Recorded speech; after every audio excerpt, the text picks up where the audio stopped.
பண்டு விண்ணோர் குளம் வாழப் புரந்து பழனியில் ஓர் தண்டுடன் நின்று விளையாடும் மாண்புடை சர்க்குரவர் கண்டு தொழுது துதிபாடி நெஞ்சில் கருதும் உண்மை தொண்டு செய்வார்க்கு அவன் வேலும் மயிலும் துணை செய்யுமே.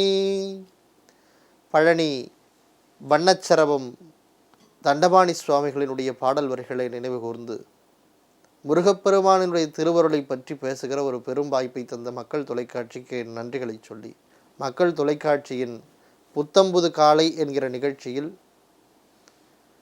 கந்தனும் கவசமும் என்கிற பகுதியில் உங்களை எல்லாம் சந்திப்பதில் மற்றற்ற மகிழ்ச்சி அடைகிறேன். உங்கள் அத்தனை பேருக்கும் இலக்கிய வித்தனின் அன்பார்ந்த வாழ்த்துக்கள். முருகப்பெருமான் இருவேறு மொழிகளுக்கு உரியவன்.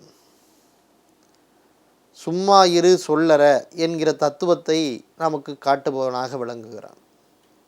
அது என்ன சும்மா இரு என்றால் நுகராமல் இருத்தல், பேசாமல் இருத்தல், பாடாமல் இருத்தல், நகராமல் இருத்தல், நுகராமல் இருத்தல் என்கிற எல்லா பொருண்மைகளையும் ஒன்றாக சொல்வது சும்மா இரு என்பது.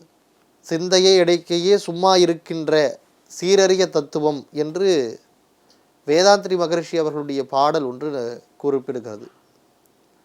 வாழ்க வளமுடன் வாழ்க வையகம் என்று சொல்லுகிற வேதாந்திரி மகரிஷி அவர்களுடைய பாடல்களில் சிந்தையை அடக்கியே சும்மா இருக்கின்ற சீரறிய செய்த குருவே என்கிற ஒரு பாடல் வரி மேற்கோள் காட்டப்படுகிறது.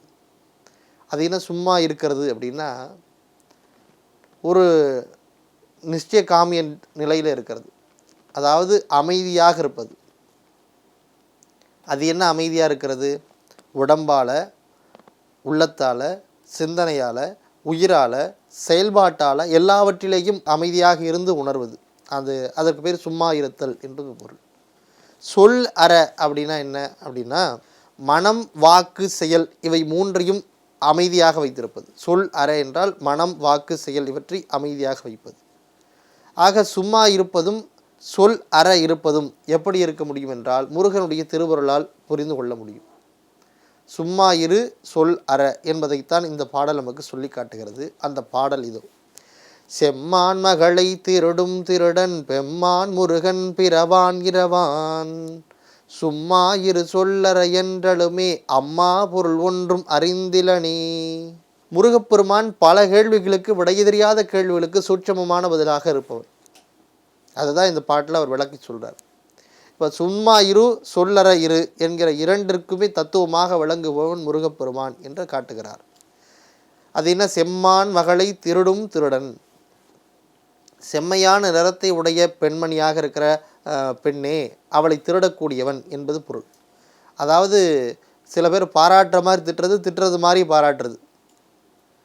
அதுக்கு பேர் வஞ்ச புகழ்ச்சி அணி என்பது பெயர். இந்த வள்ளியை எப்படி திருமணம் செய்து கொண்டாள் என்றால், வள்ளியினுடைய மனதை திருடி வள்ளியை திருமணம் செய்து கொண்டார் என்று குறிப்பிடுகிறார்கள். நீங்கள் முருகப்பெருமானுடைய வள்ளி திருமண கதையை கேட்டீர்களே, ஆனால் தெய்வ யானைக்கு முன்பாக முருகன் பெருமான் மீது அறிமுகம் கிடையாது.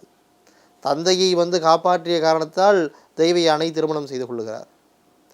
தெய்வ யானைக்கு திருமணம் ஏற்பாடு செய்யப்பட்டது என்கிற செய்தியை கேட்டதும் அவள் வெட்கப்படுகிறாளாம். தெய்வ யானை தாய் வெட்கப்படுவதாகவும், அந்த வெட்கப்பட்ட முகத்தை நாம் எங்கே பார்க்க விட முடியும் என்றால் திருவடைக்கழியில் இருக்கிற முருகர் கோயிலிலே பார்க்க முடியும். அந்த முருகர் கோயிலில் அம்பாளுக்கு தனி சன்னதி உண்டு, தெய்வ யானைக்கு தனி சன்னதி உண்டு. அந்த சன்னதியில் பார்த்தோம்னா வெட்கப்பட்ட கோலத்தோடு தெய்வ யானையை நம்மால் அங்கே பார்க்க முடியும். திருமணம் நிச்சயமாகிவிட்டது என்கிற செய்தியை கேட்டு வெட்கப்பட்டு நாணி நிற்பதாக அந்த கோலம் அமையப்பட்டிருக்கும். நீங்கள் திருவடைக்கழி முருகர் கோயிலுக்கு போகிறதா இருந்தால் போய் பார்க்கலாம். அது அந்த திருமணம் நிச்சயிக்கப்பட்ட திருமணம். அதிலே தெய்வ யானைக்கும் முருகப்பெருமானுக்கும் முன்பாகவே பேசுகிற வழக்கம் என்பதெல்லாம் இல்லை. ஆனால் வள்ளியை திருமணம் செய்து கொள்ளுகிற பொழுது முருகப்பெருமான் என்ன செய்கிறார்னா, ஒரு திருட்டுத்தனத்தை செய்கிறார்.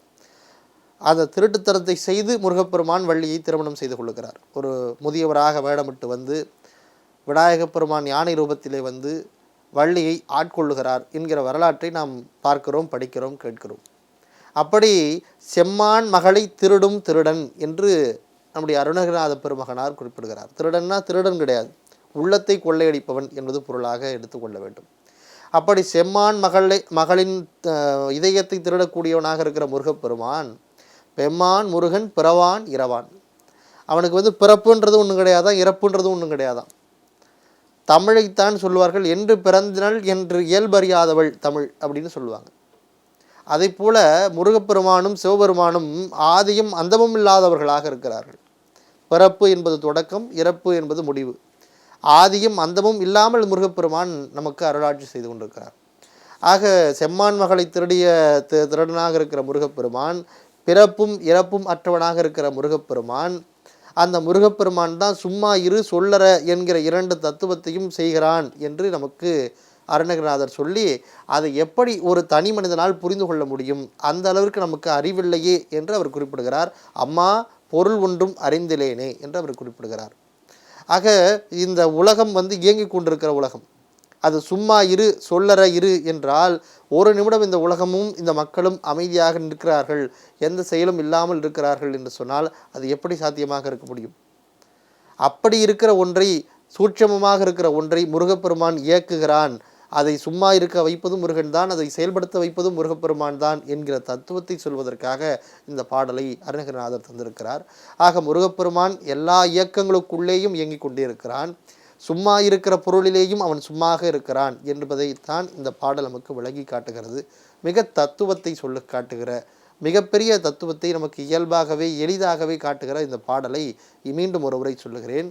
செம்மான் மகளை திருடும் திருடன் பெம்மான் முருகன் பிறவான் இரவான், சும்மா இரு சொல்லற என்றழுமே அம்மா பொருள் என்றும் அறிந்திலனே என்கிற இந்த பாடலை சிந்தித்து, ஆரடன் தடந்தோள் வாழ்க, அறுமுகம் வாழ்க, வெற்பிக்கூறுசை தனிவேல் வாழ்க, குக்கரம் வாழ்க, செவ்வேளேறிய மங்கை வாழ்க, ஆனைதன் அணங்கு வாழ்க, மாறிலா வள்ளி வாழ்க, வாழ்க சீர் அடியாரெல்லாம் என்று போற்றி வாழ்த்தி உங்கள் அத்தனை பேருக்கும் என்னுடைய மனம் வழிமைகள் நாளின் நன்றிகளை கூறி விடைபெறுகிறேன். நன்றி, வணக்கம்.